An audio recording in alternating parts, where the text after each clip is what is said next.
বিসমিল্লাহির রহমানির রাহিম। আসসালামু আলাইকুম। আজকের এই ভিডিওতে আমরা হজরত ইদ্রিস আলাইহিসসালাম এবং মৃত্যুর ফেরেশতার এক অদ্ভুত ঘটনা শোনাব। এই ঘটনাটি খুবই সুন্দর এবং আকর্ষণীয়, তাই শেষ পর্যন্ত অবশ্যই শুনবেন। একদা হজরত ইদ্রিস আলাইহিসসালাম কাজ থেকে অবসর হয়ে বসেছিলেন। এমন সময় মৃত্যুর ফেরেশতা হজরত ইসরাইল আলাইহিসসালাম মেহমান হিসেবে রাতে হজরত ইদ্রিস আলাইহিসসালামের দরজায় এসে পৌঁছলেন। হজরত ইদ্রিস আলাইহিসসালাম সবসময় রোজা রাখতেন। যখন সন্ধ্যা হতো এবং ইফতারের সময় আসত, তখন তার খাবার জান্নাত থেকে আসত এবং তিনি যত খুশি খেতেন, আর যা অবশিষ্ট থাকত তা আবার জান্নাতে ফিরে যেত। সেই দিন যখন জান্নাত থেকে খাবার এলো, তখন হজরত ইদ্রিস আলাইহিসসালাম সেই খাবার মেহমানের সামনে পেশ করলেন। কিন্তু মুসাফির কিছুই খেলেন না এবং শুধু ইবাদত করতে থাকলেন। হজরত ইদ্রিস আলাইহিসসালাম তার এই অবস্থা দেখে খুব প্রভাবিত হলেন যে এই ব্যক্তিকে। পরের দিন হজরত ইদ্রিস আলাইহিসসালাম সেই মুসাফিরকে বললেন, হে মুসাফির, আমার সাথে জঙ্গলে চলো এবং আল্লাহর কুদরত দেখো। তখন দুই বুজুর্গ ঘর থেকে ময়দানের দিকে বেরিয়ে পড়লেন। চলতে চলতে তারা একটি ক্ষেতে পৌঁছেন। তখন মৃত্যুর ফেরেশতা হজরত ইসরাইল আলাইহিসসালাম বললেন, কিছু ফল খেয়ে নিই। এতে হজরত ইদ্রিস আলাইহিসসালাম বললেন, বড় অদ্ভুত কথা, রাতে তুমি হালাল খাবার খেলে না, আর এখন হারাম খাবার চাইছ।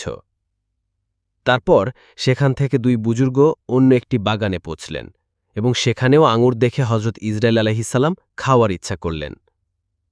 এতে হজরত ইদ্রিস আলাইহিসসালাম বললেন, অন্যের মালিকানাধীন বস্তুর প্রতি হস্তক্ষেপ হারাম।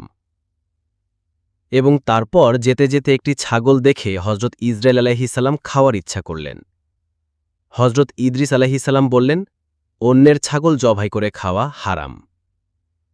এভাবে ৩ দিন ধরে তারা দুজন নিজেদের মধ্যে কথা বলতে থাকলেন। যখন হজরত ইদ্রিস আলাইহিসসালামের মনে হল যে এই ব্যক্তি মানুষ বলে মনে হচ্ছে না, তখন তিনি বললেন, খোদার কসম, তুমি প্রকাশ করো যে তুমি কে। মুসাফির বললেন, আমি ইসরাইল। তখন হজরত ইদ্রিস আলাইহিসসালাম বললেন, সমস্ত সৃষ্টির প্রাণ তুমিই বের করো? তিনি বললেন, হ্যাঁ। তখন হজরত ইদ্রিস আলাইহিসসালাম বললেন, সম্ভবত তুমি আমার প্রাণ কবজ করতে এসেছ। তিনি বললেন, না। হজরত ইদ্রিস আলাইহিসসালাম বললেন, ৩ দিন ধরে তুমি আমার সাথে আছো, এই সময়েও কি তুমি কারো প্রাণ কবজ করেছ? তখন হজরত ইসরাইল আলাইহিসসালাম বললেন, সমস্ত রূহ কবজ করা আমাদের হাতে এমন যেমন তোমাদের 2 হাতের নিচে রুটি রাখা আছে, অর্থাৎ যার রূহ কবজ করার জন্য আল্লাহ তাআলার পক্ষ থেকে নির্দেশ আসে, আমি হাত বাড়িয়ে তার রূহ কবজ করে নেই। তারপর হজরত ইসরাইল আলাইহিসসালাম বললেন, হে ইদ্রিস, আমি চাই যে তোমার সাথে আত্মীয়তা স্থাপন করি। হজরত ইদ্রিস আলাইহিসসালাম বললেন, আমি তোমার সাথে আত্মীয়তা স্থাপন করব, তবে তুমি আমাকে রূহ কবজ করার তিক্ততা আস্বাদন করাও, যাতে আমার মধ্যে আরও বেশি ভয় সৃষ্টি হয় এবং উপদেশ গ্রহণ হয়, এবং আমি আমার সৃষ্টিকর্তার আরও বেশি ইবাদত করি। হজরত ইসরাইল আলাইহিসসালাম বললেন, আমি আল্লাহর সন্তুষ্টি ছাড়া কারো প্রাণ কবজ করতে পারি না। তারপর হজরত ইসরাইল আলাইহিসসালাম আল্লাহ তাআলার দরবারে আর্জ করলেন এবং আল্লাহর নির্দেশ পাওয়ার পর হজরত ইদ্রিস আলাইহিসসালামের রূহ কবজ করে নিলেন। তারপর মৃত্যুর ফেরেশতা আল্লাহর দরবারে দোয়া চাইলেন এবং হজরত ইদ্রিস আলাইহিসসালাম পুনরায় জীবিত হলেন। তারপর হজরত ইদ্রিস আলাইহিসসালাম হজরত ইসরাইল আলাইহিসসালামকে আলিঙ্গন করলেন এবং আত্মীয়তা স্থাপন করলেন। তারপর মৃত্যুর ফেরেশতা হজরত ইদ্রিস আলাইহিসসালামকে জিজ্ঞেস করলেন যে প্রাণ বেরিয়ে যাওয়ার তিক্ততা কেমন ছিল। তিনি বললেন, যেন কোনো জীবিত প্রাণীর চামড়া মাথা থেকে পা পর্যন্ত ছাড়িয়ে নেওয়া হয়। তখন মৃত্যুর ফেরেশতা বললেন, কসম রব্বুল আলামিনের, আমি আপনার উপর যত অনুগ্রহ করেছি এবং আপনার সাথে যত সহজতা করেছি, আগে কারো সাথে করিনি। তারপর হজরত ইদ্রিস আলাইহিসসালাম বললেন, আমাকে দোজখের দরজায় নিয়ে যাও, যাতে আমার মধ্যে আল্লাহর ভয় আরও বেশি সৃষ্টি হয় এবং আমি আরও বেশি ইবাদত করি।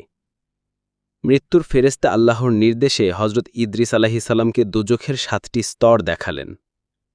তারপর হজরত ইদ্রিস আলাইহিসসালাম বললেন, আমার জান্নাত দেখার আকাঙ্ক্ষা আছে, যাতে জান্নাত দেখে আনন্দ লাভ করি এবং বেশি বেশি ইবাদত করি। মৃত্যুর ফেরেশতা হজরত ইসরাইল আলাইহিসসালাম তাকে জান্নাতের দরজায় নিয়ে গেলেন। তারপর তিনি জান্নাতের দৃশ্য স্বচক্ষে দেখলেন এবং বললেন, আমি প্রাণের তিক্ততা সহ্য করেছি এবং দোজখও দেখেছি, এখন আমার যকৃৎ তৃষ্ণায় জ্বলছে। যদি অনুমতি হয় তাহলে আমি জান্নাতে প্রবেশ করে এক পেয়ালা পানিও পান করে নেই। তখন হজরত ইসরাইল আলাইহিসসালাম বললেন, হ্যাঁ, যদি তুমি ওয়াদা করো যে তুমি ফিরে আসবে। সম্ভবত হজরত ইদ্রিস আলাইহিসসালাম পিপাসার কারণে ফিরে আসার ওয়াদা করলেন এবং আল্লাহ তাআলা নির্দেশে তার জুতো তুবা বাখার নিচে রেখে জান্নাতে প্রবেশ করলেন, যেহেতু তিনি বাইরে আসার ওয়াদা করেছিলেন। হজরত ইসরাইল আলাইহিসসালাম বললেন, হে ভাই, দেরি করো না, চলে আসো। জবাবে হজরত ইদ্রিস আলাইহিসসালাম বললেন, হে মেহেরবান, আল্লাহ তাআলা বলেন যে প্রত্যেক প্রাণকে মৃত্যুর স্বাদ গ্রহণ করতে হবে। এখন আমি মৃত্যুর স্বাদ গ্রহণ করেছি এবং আমি দোজখেও পৌঁছেছি। এবং আল্লাহ পাক আরও বলেন যে তাদেরকে সেখানে কোনো কষ্ট পৌঁছাবে না এবং তাদেরকে সেখান থেকে বের করা হবে না, অর্থাৎ যে জান্নাতে প্রবেশ করেছে তাকে আর বের করা হবে না। হে ভাই, এখন আমি কিছুতেই ফিরব না। আল্লাহর দরবার থেকে আওয়াজ এলো, হে ইসরাইল, তুমি হজরত ইদ্রিসকে এখানেই ছেড়ে চলে যাও। আমি তার তকদিরে এটাই লিখেছিলাম।